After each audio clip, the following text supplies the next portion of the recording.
Mr. Rueskas, Mr. Miraļes, welcome to Astrorum at Literatura.mk. Thank you for coming. And my first question will be, what was the real cost to write a book in form of internet chat? We are talking about the program Heartbeats. Yes. So are the traditional forms out of fashion for youngsters, and did you think about that before you start to write a book in this form? I don't think they are out of fashion. We love traditional forms because if it has been useful for 4,000 years, it's still useful to explain the world of nowadays. But we wanted to experiment with something radically different, and it was to take the ways of communication of the young people nowadays to make a novel, to make literature out of it. Yeah. Right now in Spain we use this book in different schools and high schools, and it's a way of teaching and seeing how we communicate nowadays, but it's not the only way. You have the usual books with all the paragraphs and everything, but it was a challenge for us, and it was a way of doing something different that hasn't been done before. And one of you, as I saw somewhere, created a girl role in a book, the other one, the other main role, or how do you mix your stories? How did you write a book? One of you is from Barcelona, the other one from Madrid. There is a generation gap between you. So how is it to write a book together and to have a unique form? It was a thing that we worked for a long time. We didn't choose each one different characters. Each one of us wrote one of the days of the story, like those chapters. And so one wrote it and then sent it to the other one, and he corrected it and then sent it back, and then the other one wrote the second chapter and all the way till the end. So it's not true that you use half of the time because we are two authors. You use double time because we have to be sure that we are thinking the same all the time. Like maybe the characters in my mind are not the same as in his mind, but only in the aspect, because in the way they think, what they love, what they hate, what they dream, they are the same, because it's important. That's the important part of our characters, how they are inside. And you have to have a good theme for a good song, for a good book. You have to have a story for vlog, for everything. Do you think that your book communicate with the people from all around the world, or it's connected to Spain, to Europe, to? It's quite a universal story. Actually, I think there is no name of any city in this story. So it could happen in Madrid, it could happen in Skopje, it could happen in Tokyo. So it's a universal story. Only the names, maybe, you can relate with some geographical part of the world. But what happens and the situation and the evolution of these feelings, this is universal, and it will be understood here in Macedonia exactly as in any other Hispanic country. Yeah. In fact, the book has been published in Latin America, in all the countries, and every reader with their own life connect with the story. So I think we try to make something really international. And the girl in the book is very young, 16.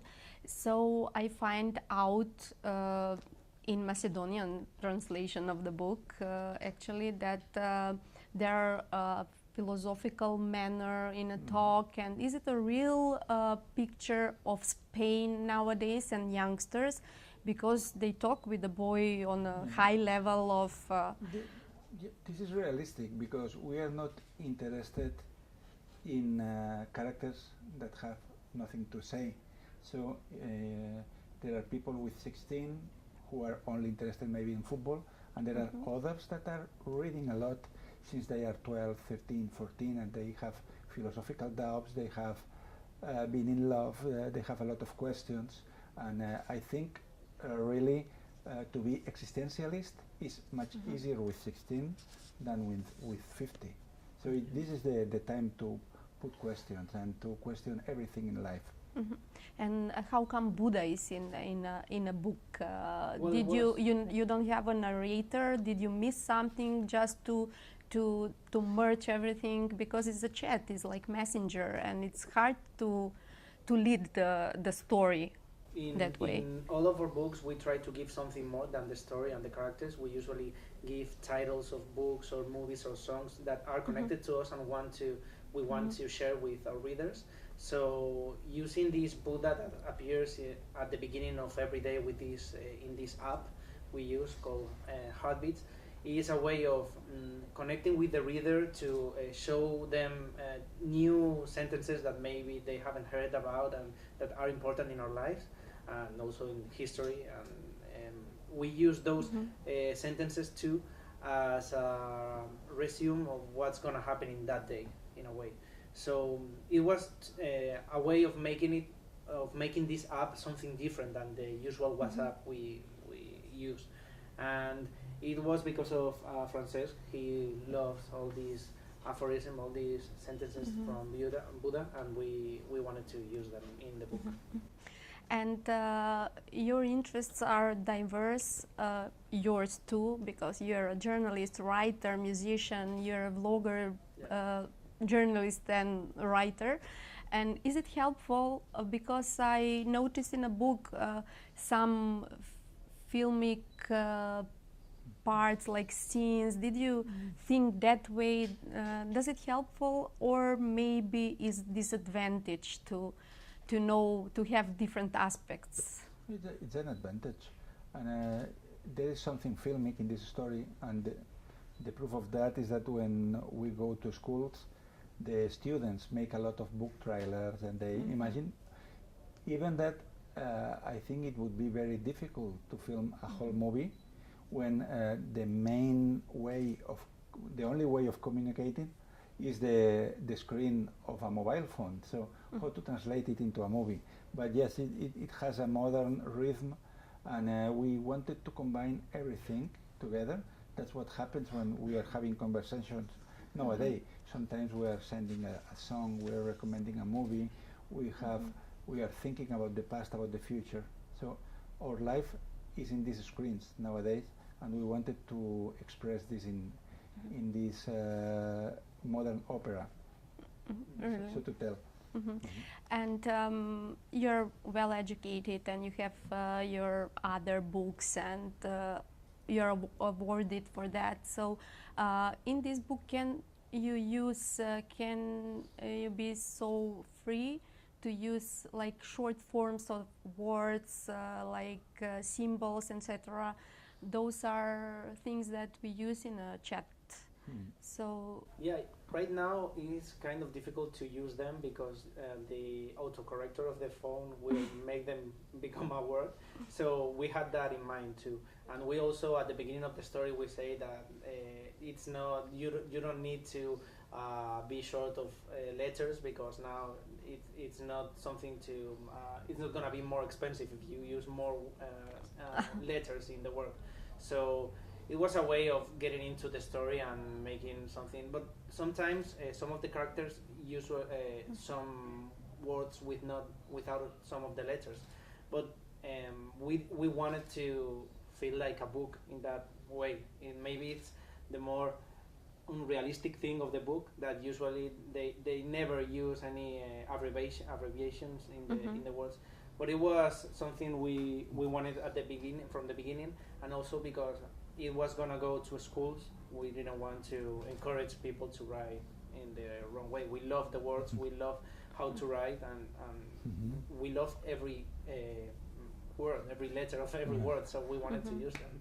We wanted it to be literature, and because of this we didn't use emoticons, because this is okay to express emotions, but it is not the best way to tell a story. So we used a serious language for that. Interesting. And is there such a formula, how to be popular, how to be universal, how to do you think of such things when you write a story, and when you're gonna say, okay, I've succeeded, mission accomplished? No, I think there is no way of knowing that. We didn't know that the book was going to be published here or that it was going to be such a success in Spain when we were writing it. We hoped so, but we didn't know. And the idea is to find a new challenge once you finish with this one. In fact, when we finished with this book, we started writing the second one, which is separated, and there are different characters, but the same format with the heartbeats. But we added the Instagram, our own Instagram, our own one step blogs further, and everything. Yeah. So the idea is to do something different every time, and the challenge, at least for me, to be not to be popular, but to succeed in life, is to do what you like and feel that you are never working. You are always doing something that you like. And do you have worries about how it's going to sound in Macedonian, and is the translator good or bad, or the story will lose some from the soul? And do the translators, editors contact you when they want to translate your books? But we trust our translators. We have known her this morning in the fair, in the book fair, and everybody who had the book told us that it was very beautifully translated. And there's always tiny differences. In Italian, they say always that traduttore is a traditore, is a traitor. But we are sure that they have found the best way to express the same feelings, the same story for a Macedonian context. And you're a famous YouTuber, vlogger, and how is it difficult to be fresh, new? How you're very successful, as I know, very popular in the Spanish area of languages. So how is it? Are you gonna end with that interest is gonna... I don't know if it's gonna fade out, or the interest in YouTube, but right now I feel really comfortable talking about the books, because I only talk about books in my channel. So it's really exciting to have like 200,000 people talking about books in the comments of my videos. And right now I love it because I'm a publisher and I'm a writer, and of course I'm a reader, and I love to create a community of people that want to read, and maybe they don't find people around their own neighborhoods, and they need to find it maybe in Latin America or somewhere else, and I provide them a place to talk about those books. So I don't know if it's gonna fade out, but in the moment I'm loving it. And what do you think, it was easier or harder to be a writer in the past or nowadays? Because there are no such a big stars like in the past, big competition today, but maybe less creativity, or what do you think about that? I think there is more creativity and there is more democracy in showing the own words. 30 years ago, if you wanted to become a writer, you had to have a publisher, you have to pass by the print. There was a lot of difficulties to get there. Nowadays, there are blogs, there is Facebook, there is Kindle, there is all kinds of ways so that your work, that maybe your work is only for 50 people in the world, you can show it because you have these tools. So it means that there is a lot of production, millions of books circulating, and I think we cannot know right now if there are big names, because history will tell. Maybe in 40 years we will look back and some author that now we know, or maybe we don't know it, will become big with the perspective of time. And today it's not that easy. Maybe it's easy, but the writer has to be a publisher, has to do all the marketing and everything, one-man show. So what do you think? It's okay, or? Well, it depends on every author. Each author knows what he wants to do with his time. In my case, I love social nets, I love Twitter and Facebook and everything. So for me, it's something natural to talk about my books there and try to help the publisher. But in our cases, we work hand to hand with our publishers in every step of the way. I'm an editor, but not of my books. For my books, I'm just the writer, and I listen to my editors and my publishers, and I get their feedback. So it depends on everything. But yeah, it helps in our case because it's a book for teenagers. It helps if you are on the internet and YouTube and everything, because they may know you from the videos and then get to your books, or on the other way. And what are your next plans? Do you have an agenda, 1 year, 2 years before next book, or? We have always an agenda 1 2 years forward. He has his own projects, I have others. We have different jobs too. I work with magazines, I work in journalism or psychology. He has other places where he works. So we improvise, but we have more or less 1 year planned. So we don't know what we will do afterwards. And we come to that question, does an artist can live from his art, or have to do something else just to provide in my case, it depends on every artist. In my case, I write, but I also work in different things. So it's kind of difficult. Right now, I have published like 20 novels in Spain, so that helps. But at the beginning, it was really hard, so I've always been doing different things. And also because I love to do different things, I couldn't be only writing all the time. I like to like the videos or working as the publisher or whatever. So I try to do different things. Any new book can you tell us you're working on? The other... Actually, for the Macedonian public, I have an essay translated here called Ikigai.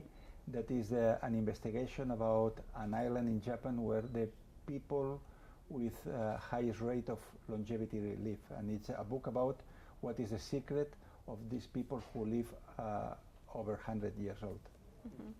And if you see a book that is favorite, maybe favorite author, it will be like exotic one to you. You can choose from our bookstore for you, and I'll ask you to sign this book for the bookstore, so we can remember of this conversation and a pleasure. And thank you very much. Your stay here.